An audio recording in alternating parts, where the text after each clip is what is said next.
নমস্কার, জয়শ্রী ঠাকুর রামকৃষ্ণ বলে শুরু করছি আপনাদের সকলের পছন্দের অনুষ্ঠান সমস্যা ও সমাধান। এই অনুষ্ঠানে আপনাদের জন্য উপস্থিত থাকেন পশ্চিম বাংলার অন্যতম সেরা জ্যোতিষ ব্যক্তিত্ব এবং ধর্ম নিবেদিত প্রাণ জ্যোতিষ অধ্যাপক জয়দেব শাস্ত্রী। তিনি যদিও ধর্ম নিবেদিত প্রাণ, কিন্তু তার কাছে কিন্তু ধর্মের কোনো বাছবিচার নেই, মানে তার কাছে প্রত্যেক ধর্মের মানুষই আসতে পারেন। এবং তিনি তৈরি করলেন আমাদের অত্যন্ত গর্বের জায়গা বা আজকের পশ্চিম বাংলার অন্যতম দর্শনীয় স্থান ৫১ কালীবাড়ি মন্দির এবং জয়শ্রী ঠাকুর রামকৃষ্ণ সেবাশ্রম। এবং ঠাকুর শ্রী শ্রী রামকৃষ্ণ পরমহংস দেবকে তিনি অত্যন্ত মানেন এবং সেই কারণেই কিন্তু তার এই আশ্রম নামাঙ্কিত হলো ঠাকুরের নামে। তাকে আজকের অনুষ্ঠানে স্বাগত জানাই। নমস্কার। নমস্কার। জয় শ্রী ঠাকুর রামকৃষ্ণ, জয় শ্রী ঠাকুর রামকৃষ্ণ, জয় শ্রী ঠাকুর রাম। সমস্যার সমাধান অনুষ্ঠানে আপনাদের সবাইকে স্বাগত জানাই। আজকে আমাকে বলা হয়েছে যে ২০২৬ সাল নিয়ে কিছু বলার জন্য। একদম। তো আমি বললাম যে কি বলবো, বলে আমি কোশ্চেন করব, তুমি বলো। দেখি কি কোশ্চেন করা হয় আমাকে। প্রথম কোশ্চেনটা কি আছে? দেখুন, নতুন বছর আসলে পরে আপনারা কিন্তু জ্যোতিষ অধ্যাপক জয়দেব শাস্ত্রীর কাছে অনবরত প্রশ্ন করতে থাকেন এবছর আমার কেমন যাবে। কিন্তু আজকের অনুষ্ঠানে আমি সবার প্রথমে জানতে চাইবো যে ২০২৬ সালে কোন রাশি সবচেয়ে বেশি ধনী হবে? ২০২৬ সালে গ্রহ চালনা অনুযায়ী বৃষ, সিংহ ও মকর রাশি আর্থিক দিক থেকে ভাগ্যশালী হতে চলেছে। এবং শনি ও বৃহস্পতি দুইয়ের দৃষ্টি বলছে এই বছর ধৈর্য, কঠোর পরিশ্রম ও সঠিক পরিকল্পনা করলে আয় দ্বিগুণ হবে। বিশেষত যারা বিনিয়োগ বা রিয়েল এস্টেট বা অনলাইন ব্যবসায় যুক্ত তাদের জন্য এটি সোনালী বছর। এই বছর মানে এই খাতে বিনিয়োগ করলে দারুণ দারুণ ফল পাবে। আর ২০২৬ সালটা সত্যি ভালো বছর আসছে, সুন্দর বছর আসছে। এই বছর আপনারা অনেক না পাওয়া কিছু পেয়ে যাবেন। আচ্ছা, মানে এবার যেটা বলবো যে ২০২৬ সালে প্রেমে কারা কারা পড়বে, মানে অ্যাকচুয়ালি এই জায়গাটা নিয়ে আপনাদের প্রত্যেকেরই প্রশ্ন থাকে, কিন্তু কেউ হয়তো করতে পারেন, কেউ হয়তো মনে মনে ভাবেন। দেখো, সত্যি কথা বলতে প্রেমের গ্রহ শুক্র, আমরা জানি প্রেমের গ্রহ শুক্র এই বছর মেষ ও তুলা রাশির ঘরে শুভ অবস্থানে থাকবে।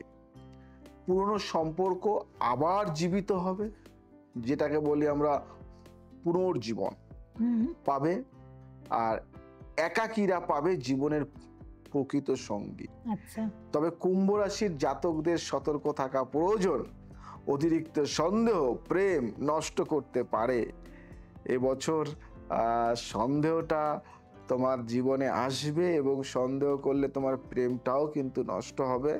তাই অযথা প্রেমে সন্দেহ না করাই ভালো। সন্দেহ করলে কিন্তু সম্পর্ক সত্যি, সেটা এবছর বলো কোনো বছরই সম্পর্ক টেকে না সন্দেহ করলে। একদম। তাহলে দেখুন, এই অনুষ্ঠানে জ্যোতিষ অধ্যাপক জয়দেব শাস্ত্রী ২০২৬ সালে সম্ভাবনাগুলো যেমন বলে দিচ্ছেন, সাথে সাবধানতার জায়গাটাও কিন্তু বলে দিচ্ছেন। অর্থাৎ আপনাদের কিন্তু একটু এই অনুষ্ঠানগুলো দেখে যদি আপনারা এর মতন যেমন করে বলছেন সে মতো চলার চেষ্টা করেন, অবশ্যই আপনাদের মনোনীত জায়গায় আপনারা পৌঁছে যেতে পারবেন। তো এবার জানবো যে ২০২৬ সালের কোন কোন রাশির বিয়ের সম্ভাবনা সবচেয়ে বেশি রয়েছে? Good question. কেন এখন সবাই চাই বিয়ে করতে। ২০২৬ সালে বিয়ের সম্ভাবনা যেসব রাশিগুলি, তাদের মধ্যে হলো কন্যা। কন্যা রাশির সম্ভাবনা অনেকটা বেশি। তারপরে আসে কর্কট, তারপরে আসবে ধনু রাশির জাতকদের জন্য এটি শুভ বিবাহ ভালো বছর বিয়ের জন্য। বৃহস্পতি সপ্তম ঘরে এসে বিবাহ যোগ তৈরি করছে। যাদের বিয়ে বারবার আটকে যাচ্ছিল, মানে হচ্ছে আটকে যাচ্ছে, হচ্ছে আটকে যাচ্ছে, তারা এবছর আশ্চর্য পরিবর্তন দেখবেন। যে ভাবছেন হবে না, তারই বিয়ে হয়ে যাবে হঠাৎ করে কোথাও না কোথাও থেকে জোগাড় করে বা জোগাড় হয়ে বিয়েটা হয়ে যাবে। এবং সম্বন্ধটা কিন্তু বারবার যাদের ভেঙে যাচ্ছিল, এই রাশিগুলির কিন্তু সম্বন্ধটা হয়তো হট করে লেগে যাবে।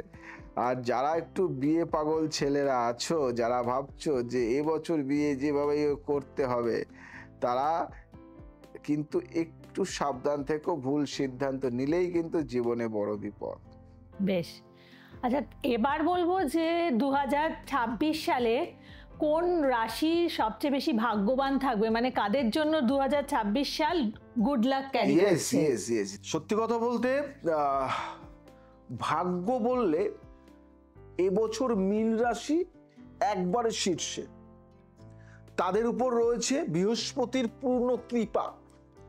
চাকরি, বিদেশ যাত্রা ও সৃষ্টিশীল কাজ, সর্বক্ষেত্রে সাফল্য, তাদের জীবনে এক নতুন সূর্যোদয় ঘটবে। আর যারা জীবনে সাফল্য পেতে চলেছ, তাদের একটু অহং বোধ চলে আসবে, আর অহং চলে আসলেই কিন্তু পতনের মূল কারণ।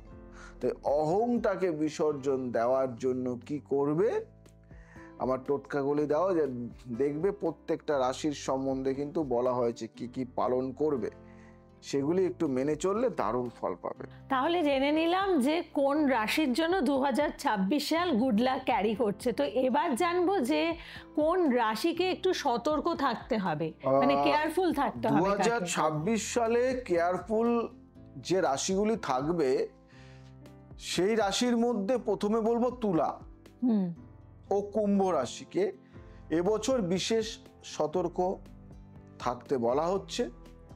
কারণটা বলি, কারণটা হলো রাহু ও শনি একত্রে কর্মক্ষেত্রে অনিশ্চয়তা আনতে পারে এই বছর। মানে 2026-এ, আমি এখন 2025-এ আছি, 26-এর কথা বলছি। সিদ্ধান্ত নেওয়ার আগে দুবার ভাবুন, আর নিয়মিত ধ্যান ও মন্ত্র তন্ত্র জপে, তাহলেই দুর্ভাগ্য কাটবে। না হলে কিন্তু দুর্ভাগ্য মানে ছাড়বে না পিছনে।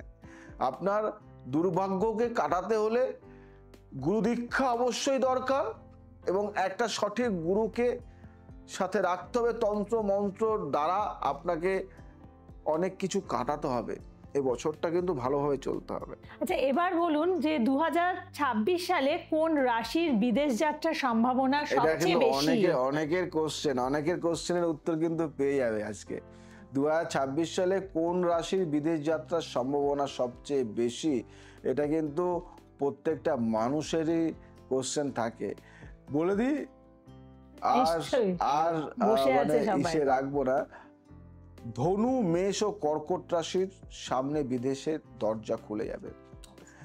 চাকরি, পড়াশুনো বা ব্যবসা, যে কারণেই হোক না কেন, এই বছর ভিসা ও সাফল্য দুটোই হাতে আসবে। শুধু একটা কথা মনে রাখবেন, সেই একটা কথা কি কথা? যাত্রার আগে গুরু মন্ত্র জপ করুন, তাহলেই সাফল্য নিশ্চিত। যাত্রার সময় অনেক বাধা বিপত্তি থাকে, সেই বাধা বিপত্তি দূর করার জন্য অনেকে অনেক কিছু করে থাকেন। কিচ্ছু করতে হবে না, শুধু গুরু মন্ত্রটা জপ করুন। যারা আমাকে দেখাচ্ছ বা দেখাওনি বা দেখাতে চাইছো, তারা কিন্তু 2026 সালের ফল পেতে গেলে কিন্তু আগে থেকেই 2025 সালে কিন্তু এসে তোমাদের প্রতিকারগুলি নিয়ে যেও, কারণ আর দেরি করো না। অনেক অনেক অনেক দিন হয়ে গেছে, আর দেরি নয়। যাই হোক, আজ আসি, আবার আসবো নতুন কিছু নিয়ে। ভালো থাকুন, সুস্থ থাকুন, সবাইকে ভালো রাখুন। একদম, প্রত্যেকে ভালো থাকুন। জয় শ্রী ঠাকুর রামকৃষ্ণ।